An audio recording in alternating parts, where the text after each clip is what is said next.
Good afternoon and welcome back to my channel here, Training Therapy. In the last episode I spoke about how to deal with past trauma memories. Is to abstain completely from revisiting and ruminating over that past event. That we are spiritually mortal beings in this present 24 hours only. We can't change yesterday, we can't change last week, last year or decades ago. We have to live today. We can make plans for the future, but we can't actually change the future until the future happens. But the past is outside of our domain. We can't change the past. Going back to visit the past, suffer it in any way, is of no benefit to us. We think it's good to go back and to seek vengeance and justice for it, but it doesn't change the fact that in the past we lost innocence in some way, and that can never be reclaimed. So the idea of abstaining is, in relation to all 12-step programs, they talk about the first step in recovery from any addiction is to abstain from using it. Now, as I say to you, abstain from visiting your past trauma memory is no one understands what you're going through. Just to say, you stop thinking about it. You deserve justification and vengeance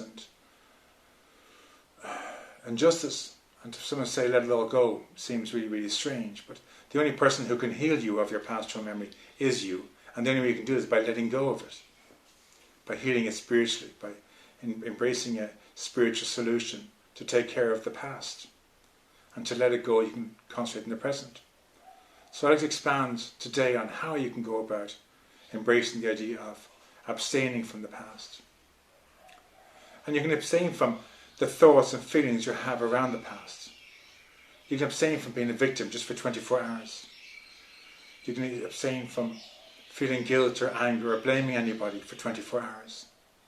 You can abstain from the need of other people to take care of you or to be codependent for 24 hours. Just choose certain areas in your life that you can look at, that you can let go of, to abstain from.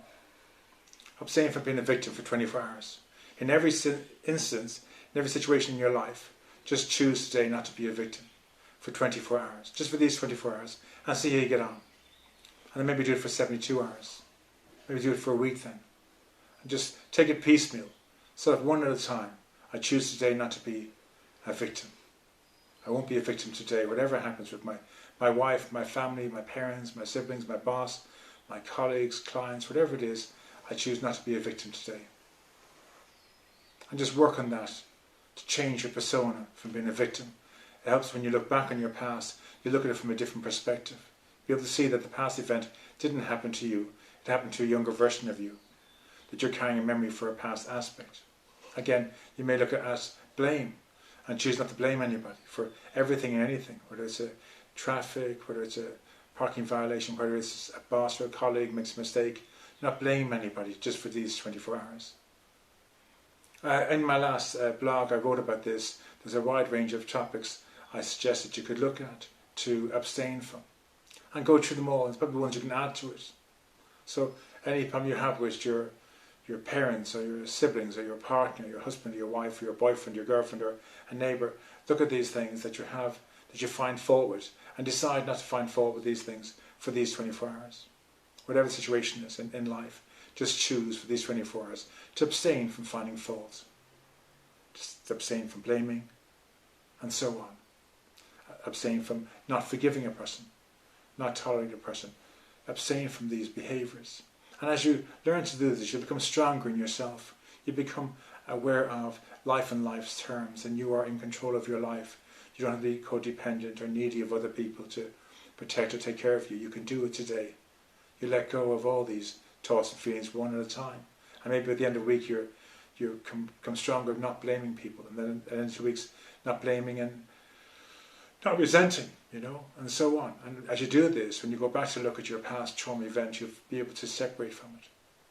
And then it's a case of embracing some concept like the victory principle and giving it over to God to take away completely. The past is outside of our domain, we can't change it. And going back to visit over and over again does us of no benefit. It benefits those who take care of and who deal with that kind of thing, but it doesn't benefit us. So the idea is to abstain from all those thoughts and feelings and behaviours and habits that you have at present that intrude upon your life with yourself and with your family and friends and neighbours and colleagues. No longer blaming or shaming or guilt or anger or rage or frustration.